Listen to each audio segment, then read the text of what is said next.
Komunitas cross hijaber menjadi perbincangan serius di dunia maya. Komunitas ini ditenggarai sudah berani terang-terangan memposting aktivitas mereka terkait di tempat-tempat umum. Namun setelah kehadiran mereka diperbincangkan, beberapa akun yang berafiliasi dengan cross hijaber mendadak tidak bisa diakses. Mereka muncul di platform media sosial seperti Instagram dan Facebook. Istilah cross hijaber diambil dari cross dressing, yaitu pria memakai gaun wanita dan tampil dengan make up.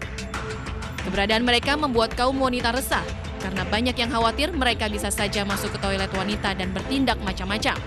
Banyak yang khawatir mereka juga bisa bebas masuk ke dalam masjid atau musola. Bahkan bagi pria berhijab sendiri, petaka bisa menghampirinya. Viral di media sosial, seorang pria di Kolaka, Sulawesi Tenggara yang memakai hijab menjadi korban perkosaan kenalannya di media sosial. Sang pemerkosa tertarik karena korban memakai hijab, namun ternyata laki-laki. Hijab juga bisa disalahgunakan pelaku kejahatan. Di Bandung, Jawa Barat, seorang pemuda asal Garut yang menyamar menjadi wanita berhijab ditangkap karena mencuri beberapa rumah kos. Penampilan pria ini berhasil mengelabui warga, sehingga warga mengira pencuri di rumah kos adalah seorang wanita. Tim Liputan iNews melaporkan.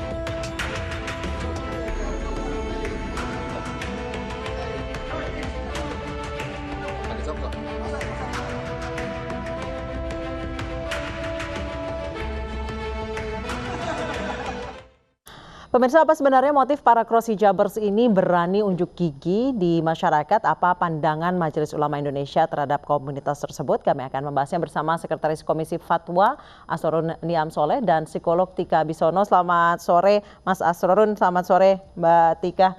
Selamat sore juga. Mas Asrorun, kita ketemu lagi. Mas Asrorun, melihatnya hal seperti ini, apakah memang ada penyimpangan atau cuma sekumpulan anak muda yang ingin terlihat berbeda kemudian viral gitu? Yang pasti nggak wajar, karena wajarnya laki-laki ya pakaian laki-laki, perempuan pakaian perempuan. Laki-laki berada di dalam komunitas laki-laki, termasuk juga fasilitas-fasilitas yang digunakan khusus laki-laki. Maka menjadi masalah, sebelum masalah agama itu sudah menjadi masalah sosial. Ketika seseorang mendesain misalnya kantor perusahaan, kantor pemerintahan, mendesain tempat khusus untuk kepentingan buang air kecil atau air besar, khusus laki, khusus perempuan. Sementara ada lelaki berpakaian perempuan, menggunakan identitas perempuan, maka kemudian bisa jadi kemudian melahirkan masalah sosial. Belum lagi soal agama. Di dalam Islam sudah sejak awal Islam hadir itu menegaskan pentingnya identitas fisik dan juga identitas psikis, termasuk terkait dengan masalah keagamaan, masalah sholat, masalah puasa. Nah bahkan untuk sholat pun mereka sholat di saf perempuan gitu. Nah itu yang jadi masalah. Soal identitas saja itu sudah dilarang menggunakan identitas yang berbeda dari sisi jenis kelamin. Rasulullah SAW secara tegas melaknat seseorang laki-laki yang menggunakan identitas perempuan, demikian juga sebaliknya perempuan yang menggunakan identitas laki-laki. Tidak hanya identitas uniform, tetapi juga identitas yang terkait dengan aspek yang bersifat perilaku. Misalnya hanya sekedar untuk guyonan saja dia memperlakukan sebagai perempuan padahal dia laki-laki, atau sebaliknya dia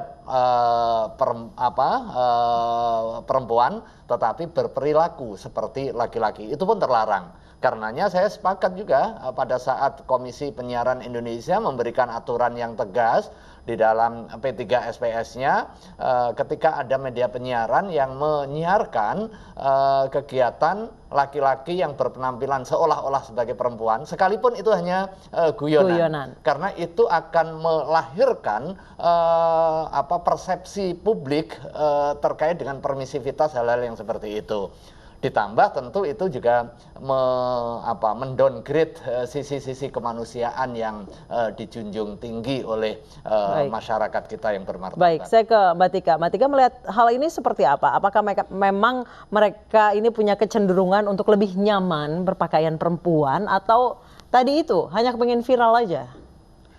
Kalau secara sosiologisnya, namanya juga anak muda gitu loh. Anak muda tuh kan selalu ketantang ya untuk mencoba sesuatu yang nggak lazim gitu loh. Anak muda tuh sumber perhatian itu kan buat mereka adalah identitas gitu ya. Jadi sesuatu yang nggak lazim, coba yuk gitu loh.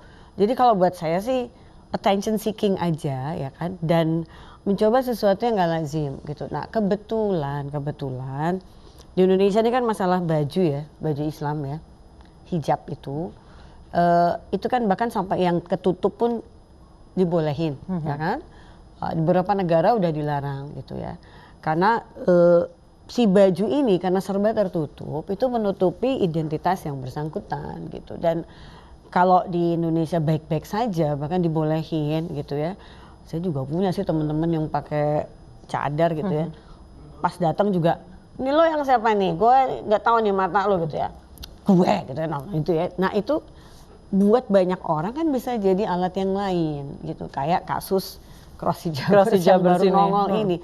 Tapi lewat baju yang ketutup-tutup itu kan, jadi makanya baju memang boleh jadi fashion, tapi buat banyak orang apapun yang melekat pada manusia itu bisa dialihfungsikan menjadi hal-hal yang tujuannya jadi menyimpang dari tujuan aslinya. Kalau menurut pernyataan mereka mengatakan bahwa mereka nyaman berpakaian perempuan. Mungkin kalau misalnya mau disamakan mungkin dengan mereka yang memang senang berdandan layaknya perempuan.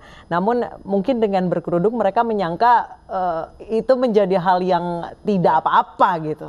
Enggak, kalau buat saya sih selama belum ada asesmen psikologis juga ya, setiap orang tuh pasti beda-beda ya. Ada yang memang toto buat tujuan kriminalitas, kan? Ini yang kemarin saya lihat teman-teman di Bandung kan pada komentar tuh, semua rata-rata mikirnya, aduh ada tujuan kriminalitas. Nggak ada yang nyebut kepribadian yang agak menyimpang misalnya, atau kelainan dalam personality, kepribadian juga, ya kan? Atau yang tadi dirimu sebut itu loh, ya kan? Nyaman karena rasanya enak kayak perempuan. Assessment yang menyatakan itu belum ada, ya kan? Jadi ini mereka boleh aja nyebut begitu. Tapi buat saya kalau toh teman-teman waria sama teman-teman transgender yang pakai baju itu, why not? Mereka udah merasa perempuan ya. Dan pasti nggak akan menyalahgunakan si baju gitu loh, ya kan?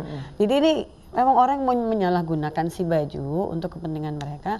Tapi kalau dikaitin sama 4.0, bawa 4.0 ya pengen viral aja gitu loh, eksis di dunia maya gitu, dan akhirnya menjadi pembicaraan di nasional, bahkan di iNews gini loh, kita sampai ngomongin kayak gini saja sebenarnya, kesenangan nih mereka dijadiin topik nih. Jadi karena emang tujuannya mau viral. Tujuannya memang dia pengen dapat perhatian. Jadi kalau kita gini dan banyak, yes we did it gitu loh. Ya, tapi yang harus lebih hati-hati jangan sampai makin melebar. Ya, ini udah dirambuin,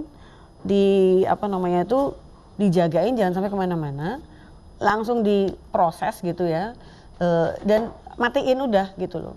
Menurut saya ya harus setegas itu. Baik, Mas Asrorun, nanggapinya seperti apa? Ya, saya kira fenomena ini fenomena sosial ya, bisa jadi latar belakangnya hanya iseng, cari sensasi di tengah era digital seperti ini. Yang aneh bisa cepat viral, yang viral melahirkan keterkenalan melahirkan hal yang bersifat ekonomis gitu ya.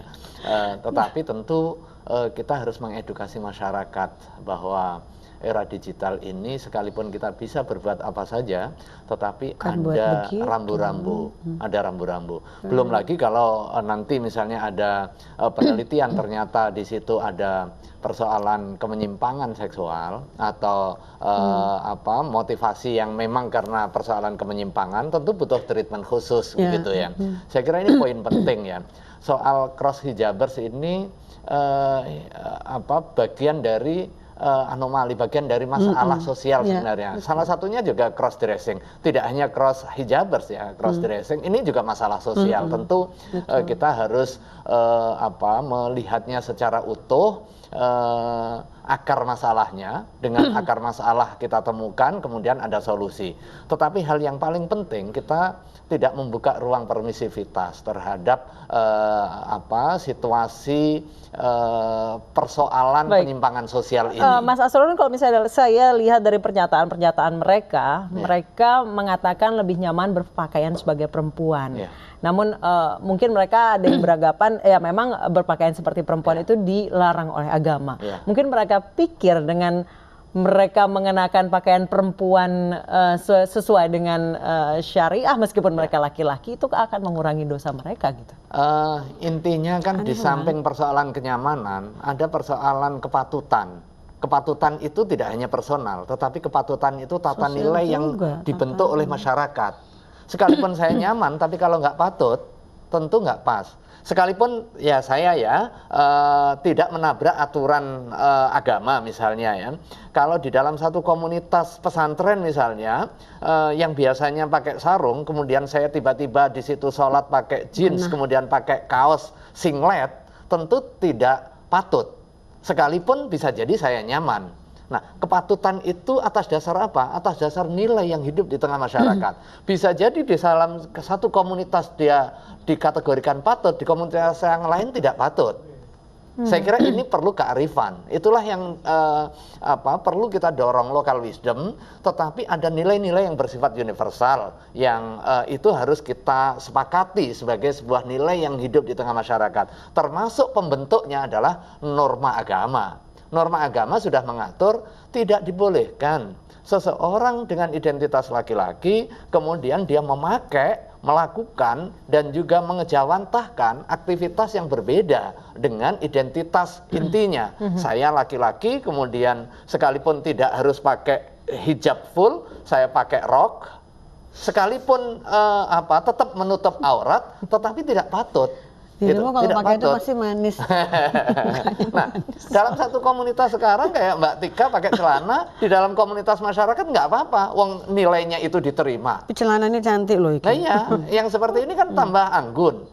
Nilai itu bisa diterima, tetapi bisa jadi di dalam satu komunitas tertentu yang itu tidak bisa menerima, tentu kita juga nggak bisa paksakan. Tadi Mbak Tika sempat menyebut bagi mereka yang sudah tertangkap, perlukah diakses secara psikologi apakah mereka ini memang maksudnya kriminal atau termasuk orang-orang yang memiliki penyimpangan-penyimpangan tertentu. Kita akan membahasnya usai kumandang azan maghrib untuk wilayah DKI Jakarta dan sekitarnya. Tetap bersama kami.